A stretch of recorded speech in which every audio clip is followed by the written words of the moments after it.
बिस्मिल्लाहिर्रहमानिर्रहीम। अस्सलाम वालेकुम बीएस बच्चों, आज हमारा ऑनलाइन क्लासेस में लेक्चर नंबर 3 है। हम लोग जो टॉपिक डिस्कस कर रहे थे वो था डायफेंटाइन इक्वेशन। डायफेंटाइन इक्वेशन क्या होती है और उससे रिलेटेड जो है वो बहुत इंपॉर्टेंट थ्योरम हमने डिस्कस किया था कि कब हमारे पास डायफेंटाइन इक्वेशन का सॉल्यूशन एग्जिस्ट करेगा। नेक्स्ट अब हम देखते हैं कि किस तरीके से कोई इक्वेशन जो है वो डायफेंटाइन इक्वेशन अगर है तो उसे सॉल्व किया जा सकता है, या फिर आपके पास कोई भी स्टेटमेंट के क्वेश्चन है उसको किस तरीके से स्टेटमेंट को अंडरस्टैंड करके हम डायफेंटाइन इक्वेशन बनाएंगे और फिर उसे सॉल्व करेंगे। तो क्वेश्चन को रीड कीजिएगा। A man buys headphone and television for a total amount of $6200। एक आदमी है वो हेडफोन्स और टेलीविजन्स ख़रीदता है और उसके पास जो टोटल अमाउंट है वो $6200 है।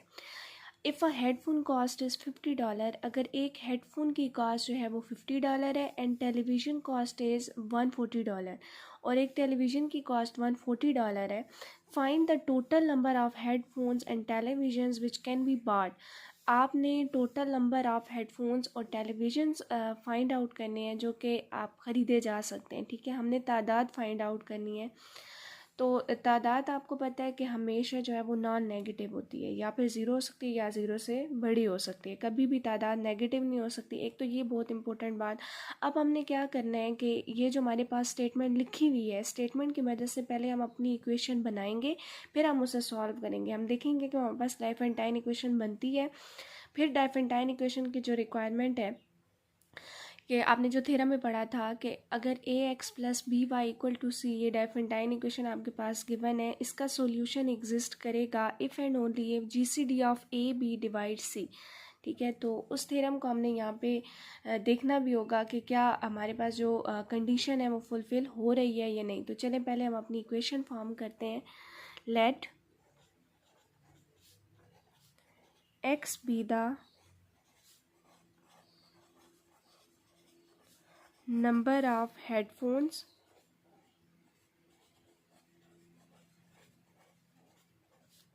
and y be the number of televisions। हमने सपोज कर लिया कि x हमारे पास नंबर ऑफ़ हेडफोन्स हैं और y हमारे पास नंबर ऑफ़ टेलीविज़न है। Then according to given condition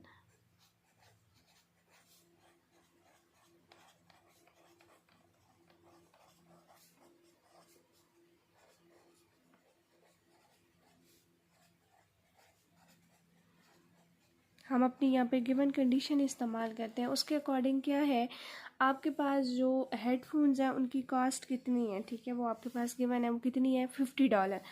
तो एक की अगर 50 है तो x नंबर ऑफ़ हेडफोन्स की 50x हो जाएगी, दरमियान में प्लस, क्योंकि हमने दो चीज़ें ख़रीदनी, हमने एक नहीं ख़रीदनी, हमने हेडफोन्स भी ख़रीदने हैं, हमने टेलीविज़न्स भी ख़रीदने।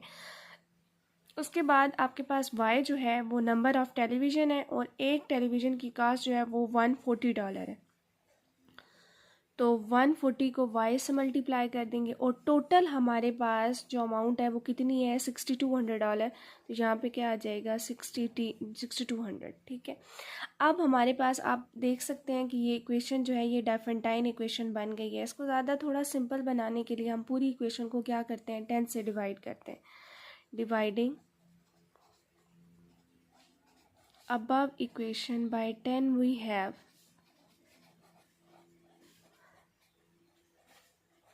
इसको हम 10 से डिवाइड कर देंगे तो यहाँ पे आ जाएगा 5x + 14y = 620। अब हम क्या करते हैं, जो हमारे पास थ्योरम की रिक्वायरमेंट थी, जो हमने डायफेंटाइन इक्वेशन से रिलेटेड थ्योरम देखा था, हमने a और b का GCD फाइंड आउट करना है और उस GCD को चेक करना है क्या वो इक्वल के जो राइट साइड पे चीज़ है उसे डिवाइड करता है या नहीं करता।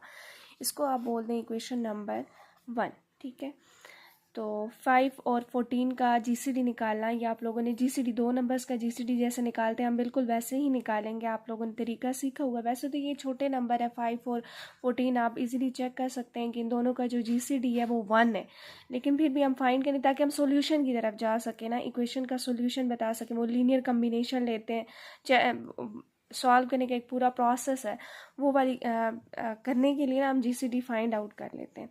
तो 5 और 14 में से बड़ा हमारे पास 14 है, तो हम इसे क्या लिख सकते हैं 5 इंटू 2 प्लस 4। अब 5 और 4 में से बड़ा 5 है, तो इसको क्या लिख सकते हैं 4 इंटू 1 प्लस 1। अब 4 और 1 में से बड़ा 4 है, तो 4 को क्या लिख सकते हैं 1 मल्टीप्लाई बाय 4 प्लस 0। तो आप देख सकते हैं कि यहाँ पे आपके पास जो लास्ट रिमाइंडर 0 आया है, तो 0 से ऊपर वाला जो रिमाइंडर है वो आपका जीसीडी आ गया। इसका मतलब है कि 5 और 14 का जो जीसीडी है वो क्या है 1। एंड क्लियरली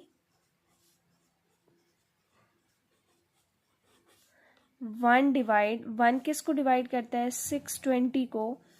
दिस शोज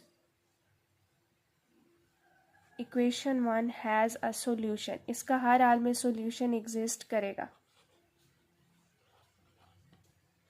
अच्छा, अब जब सॉल्यूशन एग्जिस्ट करेगा तो वह हम एक पर्टिकुलर सॉल्यूशन निकालते हैं, तो फाइंड करते हैं उसको। उससे फाइंड करने के लिए क्या करेंगे, आपका जो 0 से ऊपर वाला जो रिमाइंडर है वो क्या है 1, तो 1 को हम क्या लिख सकते हैं 1 इज़ इक्वल टू 5 माइनस 4। अब 1 से ऊपर वाला रिमाइंडर क्या है 4, तो अब 4 की वैल्यू आपने पुट करनी है। 4 की वैल्यू क्या आ जाएगी आपके पास 14 माइनस 5 टाइम्स 2, तो ये आ जाएगा 1 is equal to 5 minus 14 minus minus plus, और ये 2 टाइम्स 5, क्योंकि यहाँ पे भी 5 है ना, तो 2 टाइम्स 5, ये 2 टाइम्स 5 है और ये 1 टाइम है, तो टोटल कितना टाइम हो जाएगा 3 टाइम 5 माइनस 14। अब इसको हम लिख सकते हैं 1 is equal to 3 times 5 plus 14 into -1। ये हमने लीनियर कम्बिनेशन बना लिया। 1 is equal to 3 into 5 plus 14 into -1। तो अब हम देख सकते हैं कि हमारे पास ये फॉर्म तो बन गई है, लेकिन हमने सॉल्यूशन फाइंड आउट करना है। और सॉल्यूशन हमारे पास क्या, इक्वेशन हमारे पास क्या है, इक्वेशन 1 को अगर आप देखें 5x plus 14y is equal to 620, और हम देखें, चले हम उसी फॉर्म में जाते हैं। यहाँ पे लिखते हैं 5 और जो हमारा इंटीजर है वो 3 है, प्लस 14 और जो इंटीजर है वो -1 है, इक्वल्स टू 1। अब इक्वेशन का सॉल्यूशन निकालने के लिए यहाँ पे मेरे पास 620 होना चाहिए, फिर वो इक्वेशन की फॉर्म बन जाएगी। यहाँ पे 1 है, तो मैं पूरी इक्वेशन को किस से मल्टीप्लाई कर देती हूँ 620 से। देखिए, हमने बताना है कि 5x plus 14y is equal to 620 का सॉल्यूशन कौन सा है, हम पर्टिकुलर सॉल्यूशन निकालना है। तो हमारे पास जो भी वैल्यू उसे सेटिस्फाई कर जाएगी वो उसका सॉल्यूशन होगी। तो वो जो इक्वेशन है उसमें राइट साइड पे 620 है, लेकिन यहाँ पे हमारे पास क्या आ रहा है 1 आ रहा है, तो हम पूरी इक्वेशन को 620 से मल्टीप्लाई कर देते हैं। तो 3 multiply by 620 plus 14 minus 1 multiply by 620 is equal to 1 multiply by 620। अब 3 और 620 को आपस में मल्टीप्लाई करें तो आपके पास क्या आता है 5 into 1860 plus 14 minus 620 is equal to 620। तो इसका मतलब है कि आपके पास सॉल्यूशन निकल आया 1860 माइनस 620, ये सेटिस्फाई कर है। तो यहाँ से मेरे पास क्या आ गया, दिस इम्प्लाइज x नॉट कमा वाई नॉट। एक पर्टिकुलर सॉल्यूशन आपने थ्योरम में पढ़ा था ना कि वो हमारे पास एग्जिस्ट करता है, तो वो आप सबसे पहले वो फाइंड आउट करते हैं। तो 1860 और -620, ये आपके पास एक पर्टिकुलर सॉल्यूशन आ गया, ठीक है, which is a particular solution of equation 1।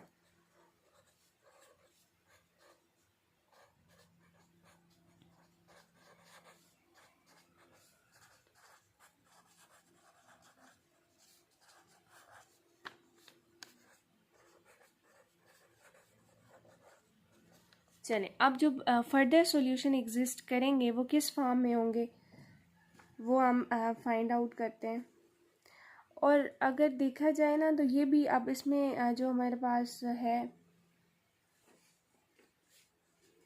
देखा जाए तो ये जो निकल तो हमारे पास आया 1860 माइनस 620, लेकिन इसमें अगर वाई नॉट को देखा जाए तो वो नेगेटिव आ रहे, तादाद नेगेटिव नहीं होती। तो अब हमें क्या करना है, हमें फर्दर सॉल्यूशंस फाइंड आउट करने हैं, लेकिन एक पर्टिकुलर फ़िलहाल अभी हमारे पास निकल आया है। हम सॉल्यूशन पे रिस्ट्रिक्शन रखेंगे कि हमारे सॉल्यूशंस कैसे होने चाहिए, नॉन नेगेटिव सॉल्यूशन होने चाहिए, मतलब कोई भी नेगेटिव सॉल्यूशन नहीं आना चाहिए। इस पर्टिकुलर की मदद से हम non negative solution find out करेंगे। तो हमारे पास the further solution of the given equation are given by x prime is equal to x naught minus b by d into t, comma y prime is equal to y naught plus a by d into t। Further solution इस form में होंगे। अब इनको हम find out करते हैं। आप ऊपर मेंशन कर देंगे कि further solution of the given diophantine equation are given by. तो अब इसमें आप वैल्यूज पुट करें। एक्स प्राइम किसकी, एक्स नॉट किसकी इक्वल है 1860 माइनस बी। अगर आप बी देखें तो फॉर्म क्या होती है, a x plus b y is equal to c, तो बी हमारे पास 14 बनता है, और डी जी सी डी था ए और बी का, वो हमारे पास 1 आया है। तो एक्स प्राइम क्या आ जाएगा हमारे पास 1860 minus 14t। Y prime y naught की जगह माइनस 620 और प्लस ए की जगह क्या आ जाएगा 5, डी की जगह 1 और साथ टी। तो वाई प्राइम यहाँ से क्या आ जाएगा माइनस 620 प्लस 5t। तो फॉर नॉन नेगेटिव सॉल्यूशंस, क्योंकि हमारे पास तादाद कभी भी नेगेटिव नहीं होती, तो उसके लिए हम रिस्ट्रिक्शन जो है वो ये रखते हुए टी की वैल्यू फाइंड आउट करेंगे। For non negative solutions,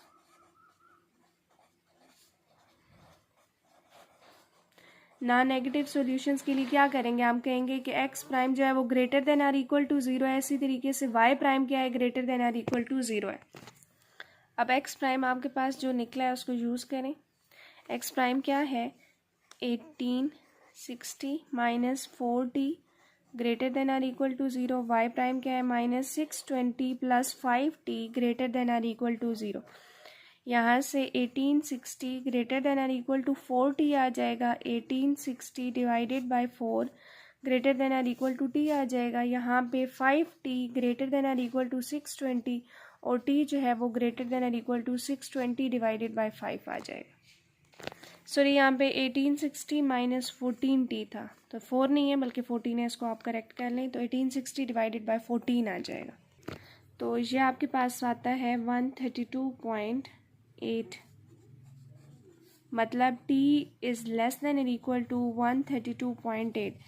t की वैल्यू, हमने t को इंटीजर चूज़ करना है ना, और 132.8 से छोटी वैल्यूज़ हो सकती हैं, मतलब t की वैल्यू 132 हो सकती है, 131 हो सकती है।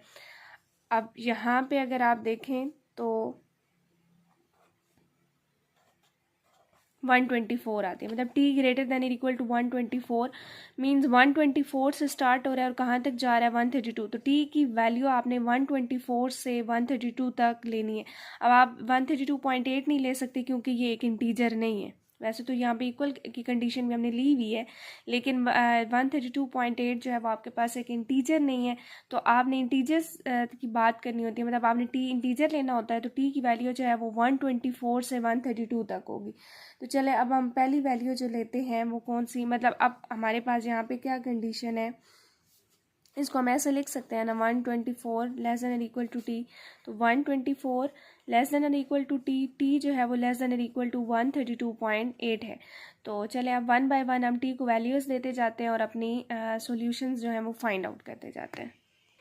चलें, अब t को पहले आप वैल्यू देंगे 124। t को 124, यहाँ पे आप 1860 माइनस 14 मल्टीप्लाई बाय 124 करें, और यहाँ पे माइनस 620 प्लस 5 मल्टीप्लाई बाय 124 करें। जो आंसर आएगा यहाँ पे पुट करते जाएं।